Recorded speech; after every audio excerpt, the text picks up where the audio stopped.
4 வயது குழந்தை கண்ணாஸ்பத்திரிலேருந்து இங்கே அனுப்பியிருந்தாங்க. இந்த குழந்தைக்கு 2 மாதத்துக்கு முன்னாடி விளையாடும் போது குச்சி ஒன்று உள்ளே போய் கண்ணுக்கு சைடில் உள்ளே போய் உள்ளே உடஞ்சதுனால அது தெரியல.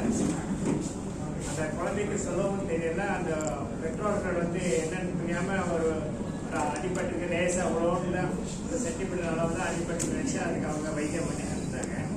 அங்கே டாக்டர்லாம் காமிச்சிருக்காங்க. அது யாரும் இந்த மாதிரி குச்சி உள்ளே போய் உடஞ்சிருக்குங்கிறது யாருக்கும் தெரியல. அவங்களுக்கு அந்த குழந்தைக்கும் சொல்ல தெரியல. உள்ளே போய் உடஞ்சதுனால அது வெளியவும் ஒன்றும் தெரியல. கண்ணாஸ்பத்திரி சென்னைக்கு ஒரு நல்ல பேர் இருக்கு. அதாவது மெக்கா ஆஃப் ஹெல்த் கேர் இருக்கு. ஸோ வடநாட்டிலேருந்து எங்களுக்கு நிறைய நோயாளிகள் சென்னைக்கு வைத்தியம் பண்ணுவாங்க.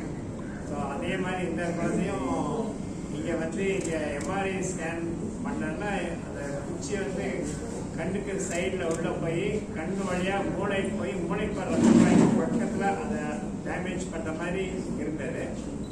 அந்த குச்சி வெளியேருந்து உள்ளே போனதுனால கிருமிகள் அங்கே சேர்ந்து ஃபஸ்ட் சலம் வச்சிருச்சு. அந்த சலம் லேசாக வெளியே வந்துட்டு இருக்கு. ஆனால் உள்ளே நிறைய சலம் இருக்கும்போது அது ஒரு உயிருக்கு ஆபத்து கொடுக்குற மாதிரி நிலைமையில வந்துடும். ஸோ நாங்கள் இதை ஆப்ரேஷன் பண்ணி அந்த குச்சியை எடுத்தால் தான் அதுக்கு ஒரு நிரந்தரமான ஒரு தீர்வு கிடைக்குங்கிறதுனால இதுக்கு ஆப்ரேஷன் பண்ணணும்னு நாங்கள் டிசைட் பண்ணோம். இந்த ஆப்ரேஷனுக்கு சாதாரணமாக டாக்டர்ஸ் பண்ணுறதுன்னா முந்தியெல்லாம் என்ன பண்ணுவாங்க, அதை பிரெயினுக்கு அடியில் தலையில் முன்பக்கத்தில் ஃப்ராண்டல் ரீஜனில் இந்த இடத்துல ஸ்கல் ஓப்பன் பண்ணி மூளைக்கு கீழே போய் கண்ணுக்கு மேலே இருக்க எலும்பை எடுத்து அந்த குச்சி எடுக்கணும். அது ஒரு மேஜர் ஆப்ரேஷன் ஆகிடுது. ஸோ இது இப்போ எண்டோஸ்கோப் வழியாக பண்ணுறோம். எண்டோஸ்கோப்பில் பண்ணும்போது அது வெளியே எந்த ஒரு தழும்புமே ஒன்றுமே கிடையாது.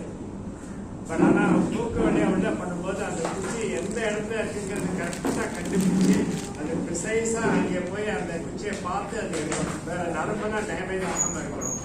அதுக்கு நாங்கள் அந்த நேவிகேஷன் சிஸ்டம், எண்டோஸ்கோபிக் மேக்னிஃபிகேஷன் அதெல்லாம் யூஸ் பண்ணுறோம். இப்போ நம்ம புதுசாக ஒரு இடத்துக்கு போகிறோம்னா ஜிபிஎஸ் யூஸ் பண்ணுறோம். ஜிபிஎஸ்ல நம்ம எங்கே இருக்கோம், எந்த இடத்துக்கு போகணும், எப்படி போகணும்னு நமக்கு ஐடியா கிடைக்குது. அதே மாதிரி தான் நேவிகேஷன் சிஸ்டம் ஒரு ஜிபிஎஸ் மாதிரி.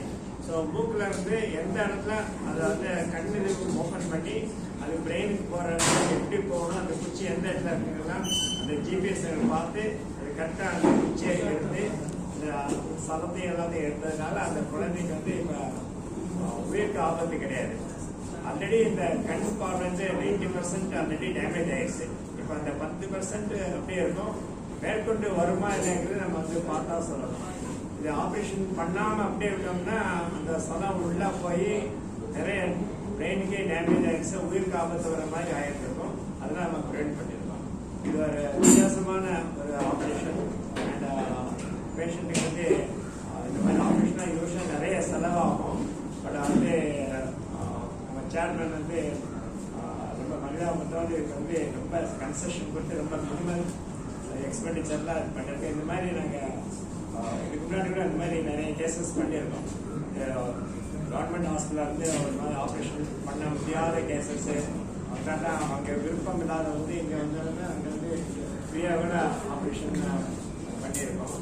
ஸோ இது ஒரு நல்ல ஒரு அனுபவம். எங்களுக்கு சந்தோஷமாக இருந்தது, நோயாளிகளும் பெற்றோர்களுக்கும் ரொம்ப சந்தோஷமாக இருந்தது. அதனால தான் உங்களுக்கு